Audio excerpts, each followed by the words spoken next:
শাবান মাসের মাধ্যমে আমার উপরে রহমত বরকত নাজিল করো। আর রমজান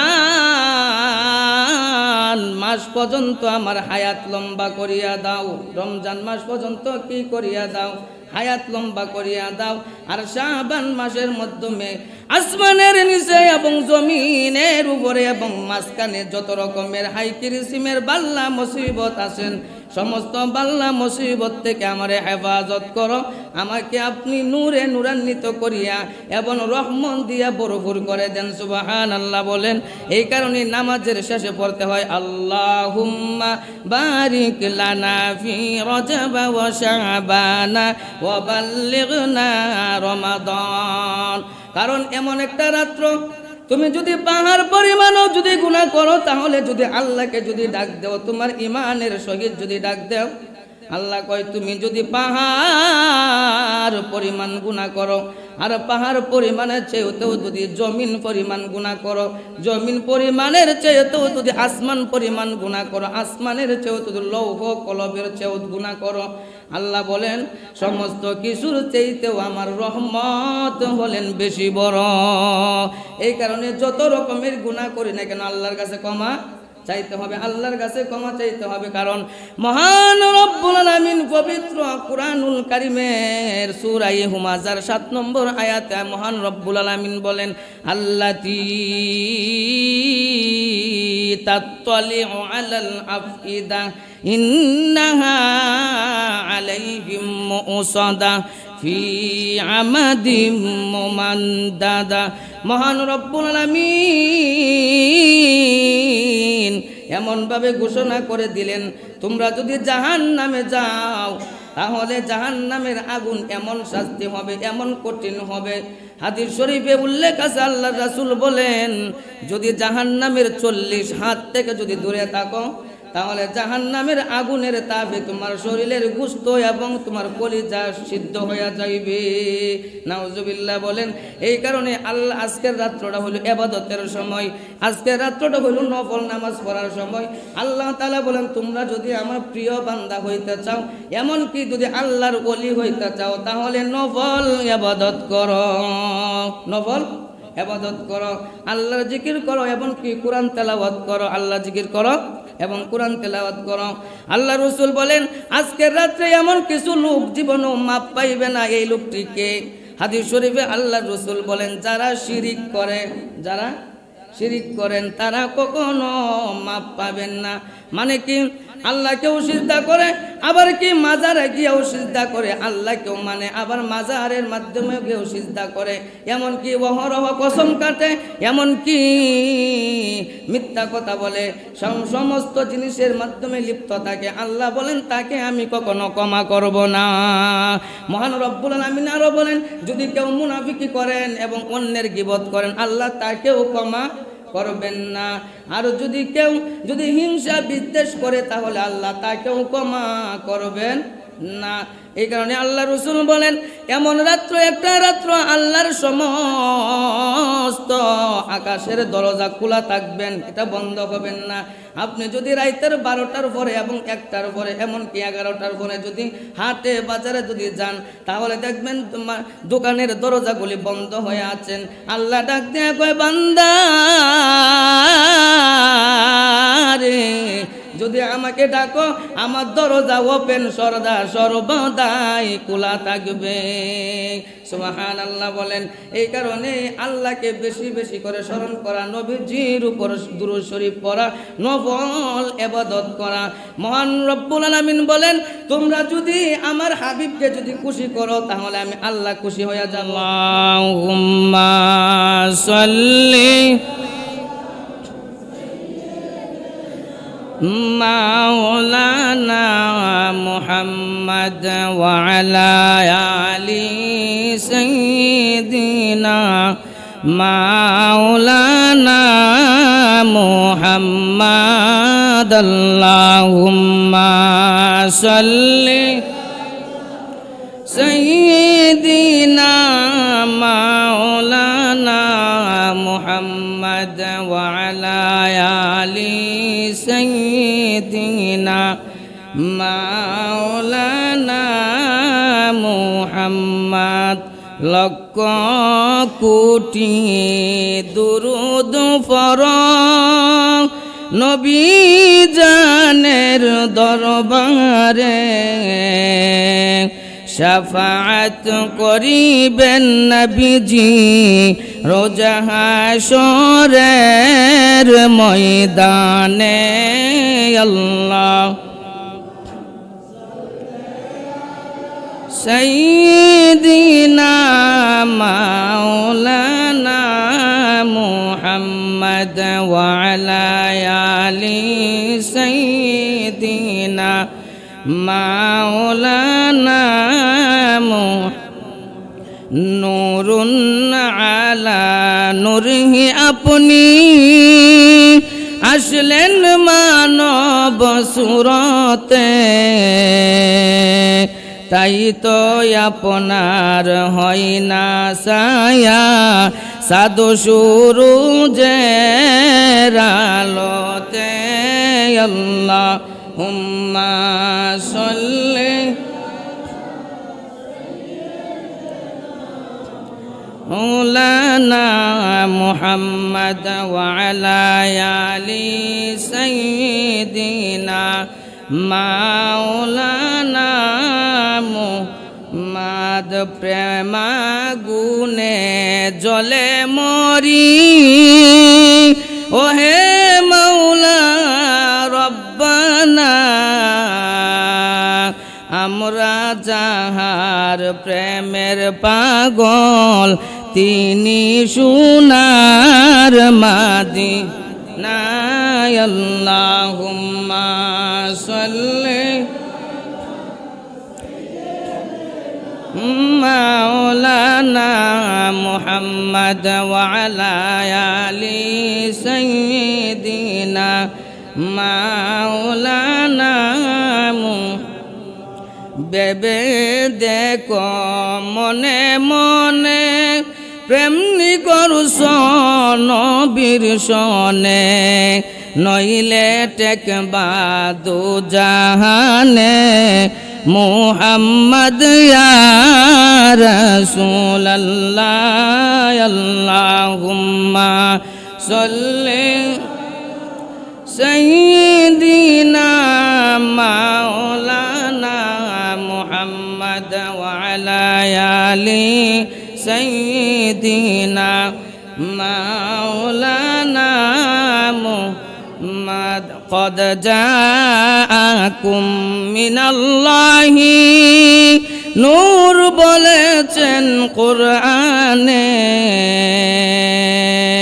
নূরের নবী নূরের ফয়দা জানে সুন্নি মুমিনে আল্লাহুম্মা সাল্লি সাইয়্যিদিনা মাওলানা মুহাম্মদ ওয়া আলা আলি সাইয়্যিদিনা মাওলানা মুহাম্মদ বালাগাল উলা বিকামালিহি কাশাফাদ দুজা বিজামালিহি হাসনাতু জামিউ খুসালিহি সাল্লু আলাইহি ওয়া আলিহি হামসার মুদাম হে দিগারো মদিনা কামাও সে দিগারো ফকিহু কামদিনা বালাগাল উলা বিকামালিহি কাশাফান দুজা বিজামালিহি হাসনাতু জামি সাল্লু আলাইহি ওয়া আলিহি লা ইলাহা ইল্লাল্লাহ লা ইলাহা লা ইলাহা ইল্লাল্লাহ লা ইলাহা ইল্লাল্লাহ লা ইলাহা ইল্লাল্লাহ লা ইলাহা ইল্লাল্লাহ লা ইলাহা ইল্লাল্লাহ মুহাম্মাদুর রাসূলুল্লাহ সাল্লাল্লাহু আলাইহি ওয়াসাল্লাম। আলহামদুলিল্লাহ, মহান রব্বুল আলামিন আজকের সহবরাতের দিনে সকলকে আসার এবং বসার তৌফিক দান করেছেন, সেই জন্য আমরা শুকরিয়া আদায় করছি, বলছি আলহামদুলিল্লাহ। যেই দিনের মাধ্যমে আপনার ভাগ্যে আজকে নিবর্তন করা হবে, কার কোন দিন মৃত্যু হবে, কার কোকানে রিজিক হবে, কার হায়াত বাড়বে আগামী বছর, কতজন দুনিয়াতে ভূমিষ্ঠ হবে আগামী বছর, কতজন দুনিয়া থেকে চিরজীবনের জন্য বিদায় নিবে, এটা আজকে তালিকা করা হবে। এটা নির্ধারিত আজকে হবে তালিকা, আর এটা কবুল হবে হইল সবে কদরের রাত্রে। আজকে হবে এটা তালিকা, কার কোন জায়গায় মৃত্যু হবে, কার কোন জায়গায় রিজিক আছেন এবং কেডা মৃত্যু করবেন, এটার তালিকা হবে আজকে। আর এটার ফাইনাল কবর হবে একেবারে সবে কদরে, ফাইনাল কবর হবে একেবারে সবে কদরে। এ কারণে আল্লাহ রসুল সাল্লাল্লাহু আলাইহি ওয়াসাল্লাম তিনি শাবান মাস যখন আসতেন তখনই বেশি বেশি করে দোয়া পড়তেন, বেশি বেশি করে দোয়া পড়তেন। দোয়াটা কি আমরা অনেকেই জানি, আল্লাহুম্মা বারিক লানা ফি রজব ওয়া শাবান ওয়া বাল্লিগনা রমাদান। দোয়াটা কি? আল্লাহুম্মা বারিক লানা ফি রজব ওয়া শাবান ওয়া বাল্লিগনা রমাদান। হে রব্বুল আলামিন, হে মাবুদ, হে আল্লাহ, শাবান মাসের মাধ্যমে আমার উপরে রহমত বরকত নাজিল করো, আর রমজান মাস পর্যন্ত আমার হায়াত লম্বা করিয়া দাও। রমজান মাস পর্যন্ত কি করিয়া দাও? হায়াত লম্বা করিয়া দাও। আর শাবান মাসের মাধ্যমে আসমানের নিচে এবং জমিনের উপরে এবং মাঝখানে যত রকমের হাই কিরিসিমের বাল্লা মুসিবত আছেন, সমস্ত বাল্লা মুসিবত থেকে আমারে হেফাজত করো। আমাকে আপনি নূরে নূরান্বিত করিয়া এবং রহমত দিয়া ভরপুর করে দেন। সুবহানাল্লাহ বলেন। এই কারণে নামাজের শেষে পড়তে হয় আল্লাহুম্মা বারিক লানা ফি রজব ওয়া শাবান ওয়া বাল্লিগনা রমাদান। কারণ এমন একটা রাত্র, তুমি যদি পাহাড় পরিমাণও যদি গুনাহ করো, তাহলে যদি আল্লাহকে যদি ডাক দেও, তোমার ইমানের সহিত যদি ডাক দেও, আল্লাহ কয় তুমি যদি পাহাড় পরিমাণ গুনাহ করো, আর পাহাড় পরিমাণের চেয়েও যদি জমিন পরিমাণ গুনাহ করো, জমিন পরিমাণের চেয়েও যদি আসমান পরিমাণ গুনাহ করো, আসমানের চেয়েও যদি লৌহ কলবের চেয়েও গুনাহ করো, আল্লাহ বলেন সমস্ত কিছুর চাইতেও আমার রহমত হলেন বেশি বড়। এই কারণে যত রকমের গুনাহ করি না কেন আল্লাহর কাছে ক্ষমা চাইতে হবে, আল্লাহর কাছে ক্ষমা চাইতে হবে। কারণ মহান রব্বুল আলামিন পবিত্র কুরআনুল কারীমের সূরা হুমাযার 7 নম্বর আয়াতে মহান রব্বুল আলামিন বলেন, আল্লাতী তাত্তালিউ আলাল আফইদা ইন্নাহা আলাইহিম মুসাদা ফি আমাদিম মুমান্দাদা। মহান রব্বুল আলামিন এমনভাবে ঘোষণা করে দিলেন, তোমরা যদি জাহান্নামে যাও তাহলে জাহান্নামের আগুন এমন শাস্তি হবে, এমন কঠিন হবে। হাদিস শরীফে উল্লেখ আছে, আল্লাহর রাসূল বলেন, যদি জাহান্নামের 40 হাত থেকে যদি দূরে থাকো, তাহলে জাহান্নামের আগুনের তাপে তোমার শরীরের গোশত এবং তোমার কলিজা সিদ্ধ হয়ে যাইবে। নাউজুবিল্লাহ বলেন। এই কারণে আল্লাহ আজকের রাত্রটা হলো ইবাদতের সময়, আজকের রাত্রটা হলো নফল নামাজ পড়ার সময়। আল্লাহ তাআলা বলেন, তোমরা যদি আমার প্রিয় বান্দা হইতে চাও, এমন কি যদি আল্লাহর ওলি হইতে চাও, তাহলে নফল ইবাদত করো, নফল ইবাদত করো, আল্লাহর জিকির করো এবং কি কোরআন তেলাওয়াত করো, আল্লাহ জিকির করো এবং কোরআন তেলাওয়াত করো। আল্লাহ রাসূল বলেন, আজকের রাত্রে এমন কিছু লোক জীবনও মাপ পাইবে না। এই লোকটিকে হাদিস শরীফে আল্লাহ রাসূল বলেন, যারা শিরিক করে, যারা শিরিক করেন তারা কখনো মাপ পাবেন না। মানে কি, আল্লাহকেও সিজদা করে, আবার কি মাজারে গিয়েও সিজদা করে, আল্লাহকেও মানে আবার মাজারের মাধ্যমে গিয়েও সিজদা করে, এমন কি অহরহ কসম কাটে, এমন কি মিথ্যা কথা বলে, সমস্ত জিনিসের মাধ্যমে লিপ্ত থাকে। আল্লাহ বলেন তাকে আমি কখনো ক্ষমা করব না। মহান রব্বুল আলামিন আরো বলেন, যদি কেউ মুনাফিকি করেন এবং অন্যের গীবত করেন, আল্লাহ তাকেও ক্ষমা করবেন না। আর যদি কেউ হিংসা বিদ্বেষ করে, তাহলে আল্লাহ তাকেও ক্ষমা করবেন না। এই কারণে আল্লাহ রসুল বলেন, এমন রাত্র একটা রাত্র আল্লাহর সমস্ত আকাশের দরজা খোলা থাকবেন, এটা বন্ধ হবেন না। আপনি যদি রাইতের 12টার পরে এবং 1টার পরে এমনকি 11টার পরে যদি হাটে বাজারে যদি যান, তাহলে দেখবেন তোমার দোকানের দরজাগুলি বন্ধ হয়ে আছেন। আল্লাহ ডাক দিয়ে কয়, বান্দা রে, যদি আমাকে ডাকো, আমার দরজা ওপেন সর্বদাই খোলা থাকবে। সুবহানাল্লাহ বলেন। এই কারণে আল্লাহকে বেশি বেশি করে স্মরণ করা, নবীজির উপর দুরূদ শরীফ পড়া, নফল ইবাদত করা। মহান রব্বুল আলামিন বলেন, তোমরা যদি আমার হাবিবকে যদি খুশি করো, তাহলে আমি আল্লাহ খুশি হয়ে যাব। মহান রব্বুল আলামিন 3 নম্বর পারার 13 নম্বর পৃষ্ঠা সূরা আলে ইমরানের 31 নং আয়াতে মহান রব্বুল আলামিন বলেন, কুল ইন কুনতুম তুহিব্বুনাল্লাহা ফাত্তাবিউনি ইউহিব্বুকুমুল্লাহু ওয়া ইয়াগফির লাকুম যুনুবাকুম আল্লাহু গফুরুর রহিম। মহান রব্বুল আলামিন পবিত্র কুরআনুল কারীমের 3 নম্বর পারার 13 নম্বর পৃষ্ঠা সূরাতুল আলে ইমরানের 31 নং আয়াতে মহান রব্বুল আলামিন বলেন, তোমরা যদি তোমাদের নিজের জানের চাইতেও প্রাণের চাইতেও যদি নবীজিকে মহব্বত করো, আমি আল্লাহকেও তোমার মহব্বত করা হইল। আর যদি নবীজি খুশি হয়ে যায় তোমার উপরে, তাহলে আমি আল্লাহও খুশি হয়ে যাইব। আমার বন্ধুগণ, আমার বাবাজিরা, আজকে ওয়াজের সময় না, বক্তব্যের সময় না, আজকের সময়টা হলো নফল ইবাদতের সময়, আল্লাহর জিকির করার সময়, এমনকি আল্লাহকে ডাকাডাকি করার সময়, কোরআন তেলাওয়াত করার সময়। আজকের ওয়াজের কোনো সময় না, আজকের ওয়াজের কোনো সময় না। শুধু নিয়ম কারণটি বলে দিলে আপনারা জাজির মতন নামাজ পড়বেন, আল্লাহকে বেশি বেশি করে ডাকবেন এবং চোখের পানি আপনি ফালবেন।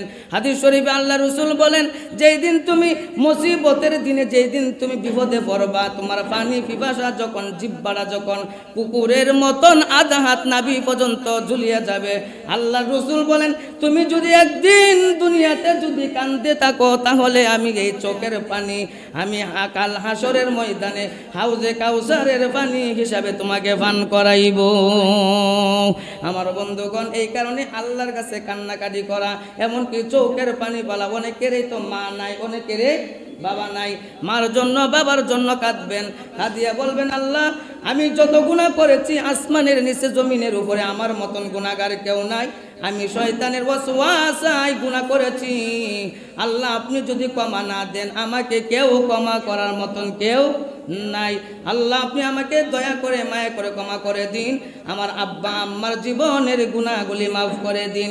এমনভাবে কান্নাকাটি করবেন। কারণ ইবলিস যখন আল্লাহকে বলছিল, আল্লাহ আমাকে যেহেতু চিরস্থায়ী জাহান্নামী বানাইছো, আমাকে যেহেতু চিরতর জাহান্নামী বানাইছো, আমি দুনিয়াতে যাব, দুনিয়াতে যাওয়ার পরে আমি একা কখনো জাহান্নামে যাব না। দুনিয়াতে যায়া আমি কিছু লোক সংখ্যা মানুষকে আমি এদেরকে গুনাহ করায়া আমার দলকে বড় করব, কিন্তু আমি একা জাহান্নামে যাব না, আমি দল সঙ্গী সাথী নিয়ে জাহান্নামে যাইব। নাউজুবিল্লাহ বলেন। মহান রব্বুল আলামিন বলেন, এরে ইবলিস, আমি তোকেও আল্লাহ বানাইছি, আবার মানুষকেও আমি আল্লাহ বানাইছি।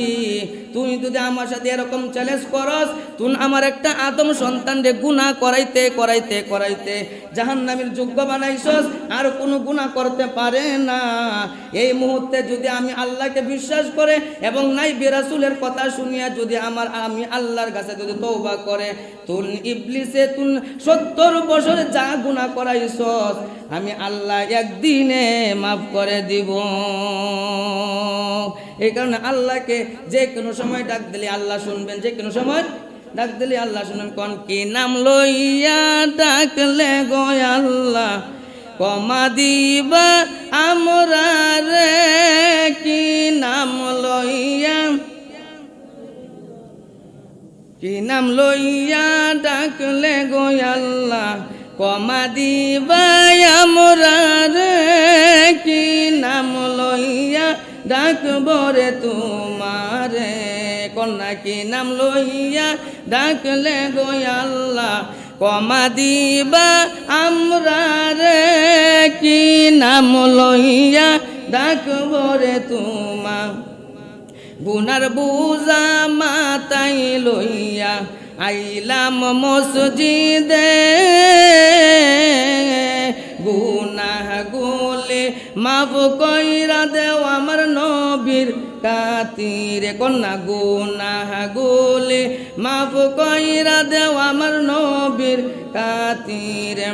আমরার গুনাহ মাফ না কইরা কবর দেশে নিও না, কি নাম লইয়া ডাকব রে তুমি, বলেন কি নাম লইয়া ডাকলে গো আল্লাহ ক্ষমা দিবা আমরা রে, কি নাম লইয়া ডাকব রে তোমারে। সকলে বলেন আমিন, আরো জোরে বলেন আমিন।